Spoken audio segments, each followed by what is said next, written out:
Je m'appelle Frankie Narcisse. Nous abordons aujourd'hui, pour terminer cette série, des solutions au problème du syndrome de Diotrephe. Nous avons toujours pour base le texte de la 3e lettre de Jean, les versets 9 et 10. Posons-nous la question: quoi faire dans un contexte où se manifeste de manière évidente le syndrome de Diotrephe? Cette question a des réponses multiples. Dépendant des cas, certains éléments de réponse dans l'approche peuvent être différents, selon qu'il s'agit du pasteur principal, d'un pasteur associé, d'un diacre ou d'une diaconesse, d'un membre du conseil ou tout simplement d'une personne qui n'a pas le statut de membre, mais qui est venue prendre contrôle du troupeau. Certains éléments de l'approche sont communs, peu importe le cas. Fervente et persévérante prière et même le jeûne avant quelque action que ce soit, bien s'assurer que les faits allégués sont fondés, personnellement observés et clairement contraires aux impératifs de l'Écriture, refuser de céder à la tentation de la calomnie et de la médisance en publiant des informations sous prétexte de demander la prière, chercher conseil discrètement auprès d'une ou deux personnes matures, fondées et enracinées en Christ et dans sa parole, pour valider, évaluer l'approche qui sera utilisée dans le but d'établir la primauté de la perspective des Saintes Écritures sur celle des émotions, des sentiments et celle de la sagesse des hommes.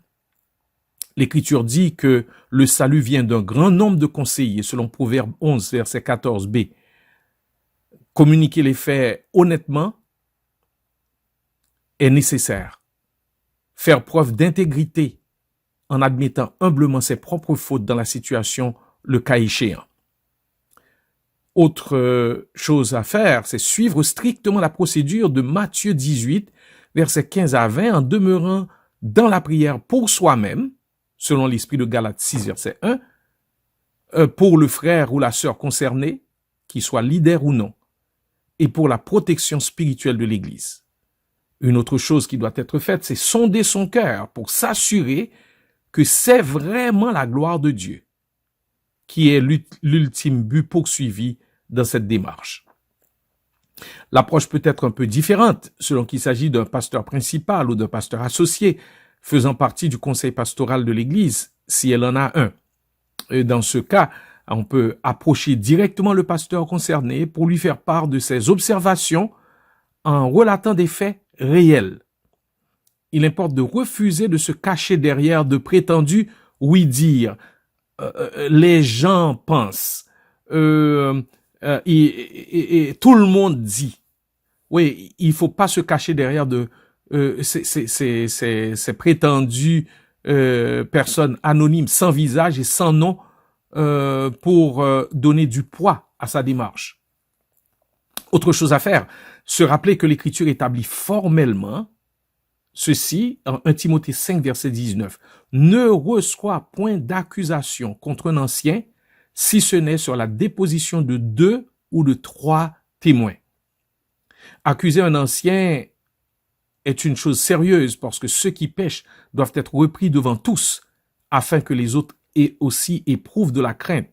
1 Timothée 5, verset 20. Toute démarche doit être sérieusement faite en tenant compte des conséquences non moins sérieuses pour la personne visée.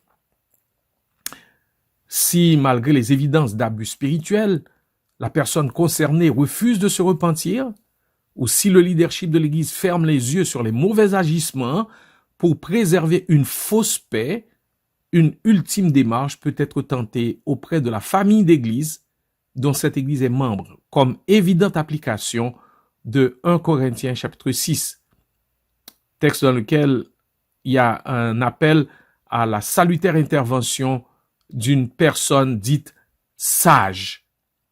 Si une telle démarche est refusée par la personne concernée et le leadership de l'Église, c'est le temps de prendre la douloureuse décision de se retirer sous le parapluie de leaders qui ne veulent pas se soumettre à la seigneurie de Christ sur son Église et à l'autorité de l'Écriture.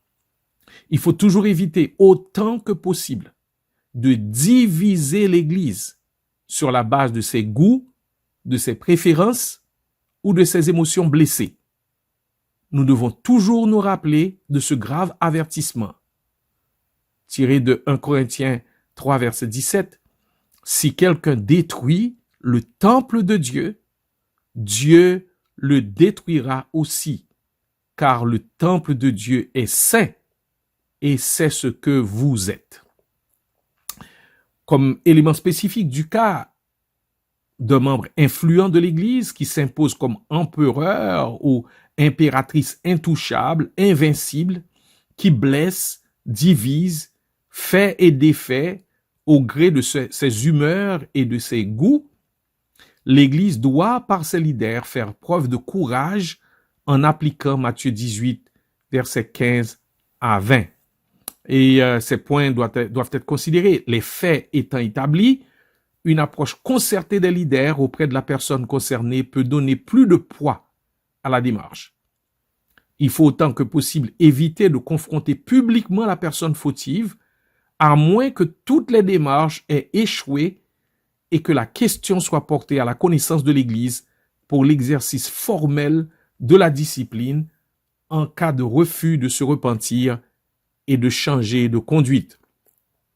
Il doit être établi de façon claire que la discipline de l'Église ne vise pas à détruire la personne qui en est l'objet, mais à la restaurer dans la communion avec Jésus-Christ et avec son Église dans son expression locale. Une démarche d'accompagnement par un conseiller pieux, mature, versé dans les Écritures, doit être offerte à la personne concernée et des études sur l'identité en Christ, l'humilité, le fonctionnement du corps qu'est l'Église, l'imputabilité, le but du service, la maîtrise de soi, l'unité de l'Église, le travail en équipe. Oui, de telles études devraient idéalement être faites avec cette personne pour lui communiquer la perspective biblique du service de Jésus-Christ dans son Église. Qu'un autre te loue, dit l'Écriture, et non ta propre bouche. Un étranger et non tes lèvres. Proverbe 27, verset 3. Mais Adonijah se souciait peu de Dieu et surtout de lui-même. Nous voyons bien que souvent la personne qui est prise dans les liens du syndrome, enfin qui est affectée par le syndrome de Diotrephe, prend plaisir bien souvent à se louer lui-même et à refuser toute démarche qui peut l'amener à se soumettre à l'autorité de Jésus-Christ et de sa parole. Quelques conseils pratiques à Diotrephe.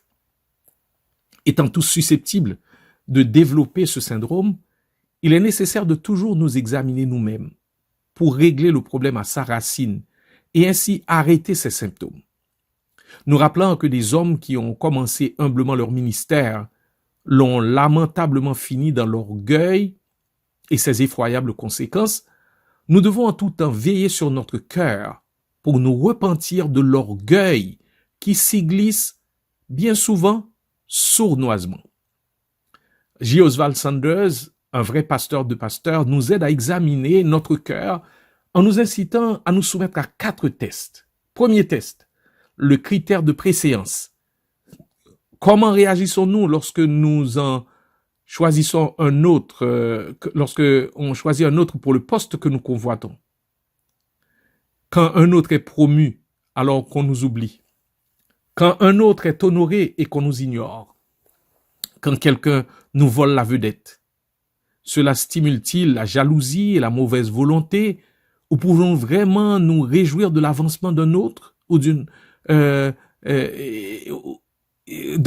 autre dans le service du Seigneur? Aimons-nous, comme Diotrephe, avoir la première place?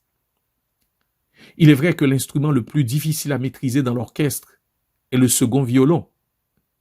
C'est cette épreuve qui est venue à Jean-Baptiste quand la foule l'a quitté pour suivre Jésus, mais il l'a passé avec triomphe. Il dit, il doit qu'il croisse et que je diminue. c'est ma joie qui est comblée. Le deuxième test, le test de la sincérité. Nous dirons toutes sortes de mauvaises choses sur nous-mêmes. Mais comment nous sentons-nous quand les autres disent la même chose de nous? Bon nombre de nos déclarations d'autodérision ne sont pas sincères. Et nous nous rendons compte qu'il en est ainsi lorsque d'autres affirment la même chose que de nous. Beaucoup d'hommes refusent d'occuper un poste seulement parce qu'ils risquent d'être un peu plus pressés. Troisième test, le test de la critique. Quelle est notre réaction aux critiques? Est-ce qu'on vole immédiatement pour se justifier? Est-ce qu'il éveille en nous l'hostilité, le ressentiment? Commençons-nous immédiatement à critiquer la personne qui nous critique? De telles réponses aux critiques sont la preuve la plus sûre que nous sommes en proie à la fierté. Nous ne supportons pas que l'on parle de nous sans notre approbation. L'humilité prendra peu importe de qui elle vient et en profitera parce qu'elle sait que là où il y a de la fumée, il y a du feu et qu'il y a habituellement un élément de vérité dont elle peut profiter dans les critiques les plus cinglantes. Et enfin, le test de l'infériorité. Les personnes avec un complexe d'infériorité ne sont pas nécessairement exemptes d'orgueil. En effet, ce trait complexe peut être l'indice clair d'une fierté qui est blessée parce que d'autres ne les acceptent pas à leur propre valeur. C'est peut-être la fierté d'un autre roi, mais la fierté quand même. Notre orgueil est blessé parce que nous pensons que les gens nous considèrent inférieurs, alors que dans notre propre cœur, peu importe à quel point nous protestons au contraire, nous ne nous sentons pas aussi inférieurs qu'ils semblent le penser. Fin de citation. Et j'ai cité J. Oswald Sanders qui parle de manière si réaliste de ces 4 tests auxquels nous devrions nous soumettre. Eh bien, concluons. Il est triste de constater que les mêmes problèmes de gouvernance qui font tourner Haïti en rond sont aussi présents dans l'Église haïtienne. Les velléités des Diotrephes de tout acabit ne sont souvent freinées que par d'autres Diotrephes encore plus forts et plus malins qui arrivent à s'imposer ou par des institutions fortes, très hiérarchisées, laissant peu de place à la liberté sur le plan des croyances et de l'organisation.